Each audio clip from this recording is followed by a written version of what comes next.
F1 drivers and teams are furious with one part of the car that the FIA implemented in this year's regulations. What seemed like an easy issue to fix has quickly turned into a massive discussion point, and the backlash that the governing body received will shock you. All eyes are pointed towards Ben Sulayem, and from this point of view, it seems like the FIA is in deep trouble at the very start of the newly regulated era. 2026 started off as a highly criticized season for all the right reasons. Overtaking became a joke, and the drivers had to think about recharging the batteries rather than pushing to the absolute maximum and extracting every bit of performance out of their car. But now, things have become even more controversial, considering the fact that all 11 F1 teams have filed an official complaint with the FIA when it comes to the ECU, or the Electronic Control Unit.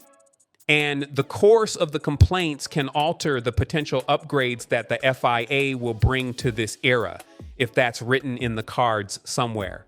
This is an issue that has been spoken about by Nelson Valkenburg, and the primary talking point was that the ECU cannot cope with the complexity of the new rule set. But this opens up a bigger problem, not just for the FIA, but for the other F1 teams as well. Even if Mercedes complained about the ECU component, which we have it on good merit that they did, there isn't actually a big need from their side to change it. So even though the part is bad and is ruining the racing experience of the F1 drivers and the fans, it's not necessarily undergoing changes in the foreseeable future, making this entire paradox even bigger. The role of the FIA is even bigger in this situation because this is a component that is strictly regulated by the FIA.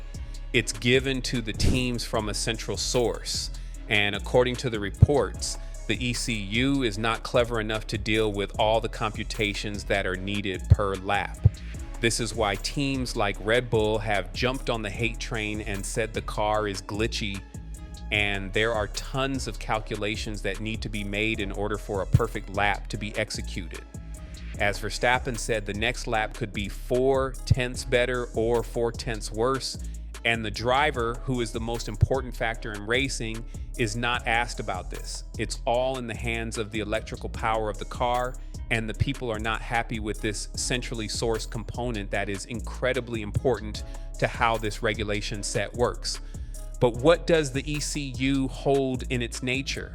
And why is it so important for the drivers and the F1 teams? It's responsible for the recharge element of the power units. And this is one of the most reported problems out there, whether we're talking about a one-lap performance or throughout the entire race. When it comes to the formation lap of the race, the drivers have found it very tricky to put the car in the right operating window, and instead of focusing on how to warm up the tires, they're now focused on recharging the battery and driving unnecessarily slowly. So all of these changes made by the FIA are not really helping racing at all. If the driver fails to do this perfectly, they'll end up like Verstappen, bottling both of his race starts in Australia and China. And when a four-time world champion is outspoken about a problem, you know that it's a very serious problem among the F1 teams. And it's not just Red Bull that's suffering from it. There are beliefs that McLaren's double DNS in China was also caused by an ECU failure. Although McLaren has a lot to work on ahead of the Japanese GP. The fact that Piastri was rolled in the garage in the last seconds possible and Norris didn't even get out to complete the warm-up lap gives us a direction to think about the electronics. The team confirmed it was an issue with the ECU, two separate ones, but both of them were linked with the electronics of the car. Therefore, the issue is now not just hard to manage when you're in the race. You can easily say that it may be a reason that's preventing the teams from starting a race in the first place. Oscar Piastri is yet to complete one full lap of a Grand Prix, and from this point of view, I don't think that the FIA is aware of how deep in trouble they are with these sets of regulations.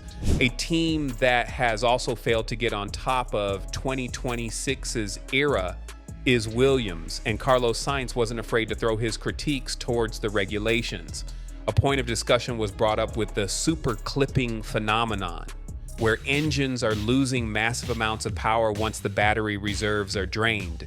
And for the Spaniard, this is just a sign that the FIA failed the regulations and is trying to solve something that is just not right. Elaborating further on this, the Williams driver said, "In Melbourne, Monza, and Spa, this definitely needs a rethink. I think development will also do its part, but I am also 100% sure this is not F1 the way I want to see it. And I am also quite sure that the people in Melbourne, Monza, and Spa, this definitely needs a rethink. I think development will also do its part, but I'm also 100% sure this is not F1 the way I want to see it. And I am also quite sure that the people at the top also see that and know that." When you look at what they are doing with graphics and everything, they are trying to do their best to sell something that I think we all know is not the right formula for F1. The issue has put the sport in a very unwanted situation because, as Sainz said, it's a very bad look for F1 to go from where they were back in 2025 to this era. Yes, an argument could be made that every other team is mad because they failed to outdevelop Mercedes and potentially Ferrari. But if we're being honest, if you have 11 teams that are not happy with a certain part of the regulations, then it definitely needs to be worked on. The pressure will continue not only from Sainz, but also from other teams and drivers as well. And you know perfectly well that Verstappen fits in this picture perfectly. The four-time world champion lamented his Shanghai failure, one caused by an ERS cooling failure, as a joke, saying that if you like this type of racing, then you have absolutely no idea what racing is. And I don't think you could blame him for what he thinks. For the entirety of his season, he's been pushing the cars to the absolute limits and has been fighting with drivers like Hamilton, Leclerc, and Norris in wheel-to-wheel action. Now, the entire sport has been brought up to a scenario where you press a button and you hope that you have enough battery to pass. But even if you do, the driver ahead of you will preserve some of the energy to pass you on the next straight. So even though we have an enormous number of passes, it's not like we're watching productive racing. And that's why the words of Verstappen echo deeply into the FIA's issues that need to be solved, as he went on to say, "It's terrible. I don't know. If someone likes this, then you really don't know what racing is like. It's not fun at all. It's like playing Mario Kart. This is not racing. You boost past, then you run out of battery the next straight. They boost past you again.